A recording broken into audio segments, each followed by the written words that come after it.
Hello and welcome to Module 1, an overview of veterans, disability, and employment statistics, trends, and current issues. I'm Shelley Edwards, the Associate Director for Operation PAVE, which stands for Paving Access for Veterans Employment. Operation PAVE is a vocational rehabilitation and employment program managed by Paralyzed Veterans of America. Now, first we're going to talk about, just in general, the veteran distribution across the country. Veterans are widely distributed across the United States. Veteran disability is a nationwide issue. Employers should consider the big picture within their individual organizations as they continue to develop recruiting strategies and employee support programs. Now, let's take a look at some numbers here. There are about 22 million U.S. veterans across the country and 56 million disabled Americans. Of the disabled American statistic, we have about 3.2 million who are veterans. That's about 15% of all U.S. veterans. Now, recruiting of disabled veterans for positions in the federal government is definitely on the rise.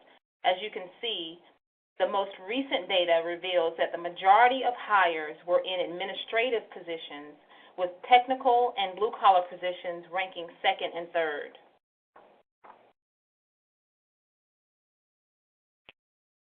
Now, the next slide we're looking at here, these pie charts compiled by the U.S. Department of Labor Bureau of Statistics indicate labor force participation rates of two groups of veterans: those who are non-disabled and those who are recovering warriors.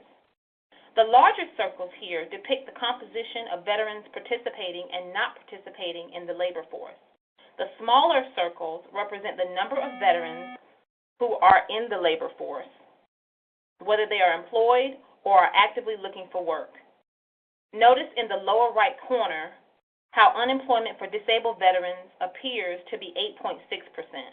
While this figure is accurate, the relatively low number may mislead some to believe there are few barriers to employment for disabled vets. In reality, the percentage of disabled veterans who are entirely removed from the working population, a total of 29.5% of that population, is significant. This hidden population is not traditionally counted in Department of Labor unemployment statistics, and the chance to extend employment opportunities to this veteran population will be discussed in forthcoming modules. Now we're going to take a look at caregivers and their unique issues and challenges. More than 1 million military caregivers bear the burden of assisting post-9/11 wounded and disabled veterans. The majority of these caregivers are spouses, and they maintain employment in addition to caring for their loved ones. However, research shows that many workplaces across the country do little to ensure that military caregivers have the support and adequate resources needed to juggle these competing priorities. The cost to caregivers and their families are high in terms of finance, health, and quality of life, while for employers, the cost is decreased employee productivity and low morale. So by educating employers on ways they can help military caregivers succeed in the workplace, everybody wins: employers, caregivers, and most importantly, our nation's heroes.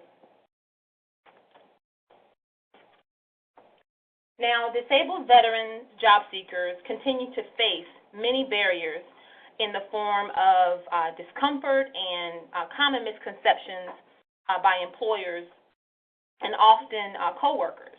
So this slide reflects just a few of those common misconceptions, not all, but just a few. It's important to create a corporate culture that encourages open communication, inclusion, and diversity awareness. So just to cover a few of the common myths that we found in our research, the first being that the majority of disabled post-9/11 veterans don't work, when in fact, most disabled veterans most disabled veterans of working age are actually employed, but their labor force participation rate is much lower than that of their non-disabled counterparts. Secondly, there's a myth that you can see all disabilities. And we are learning that invisible wounds like PTSD or TBI are increasingly more common in the workplace. And finally, veterans are less educated than non-veterans.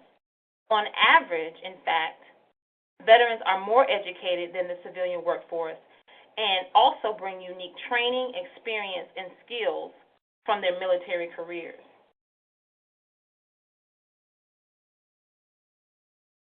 Now, this is just a brief overview. If you have any additional questions or would like to request additional information, please give us a call, or you can check out our website at www.pva.org.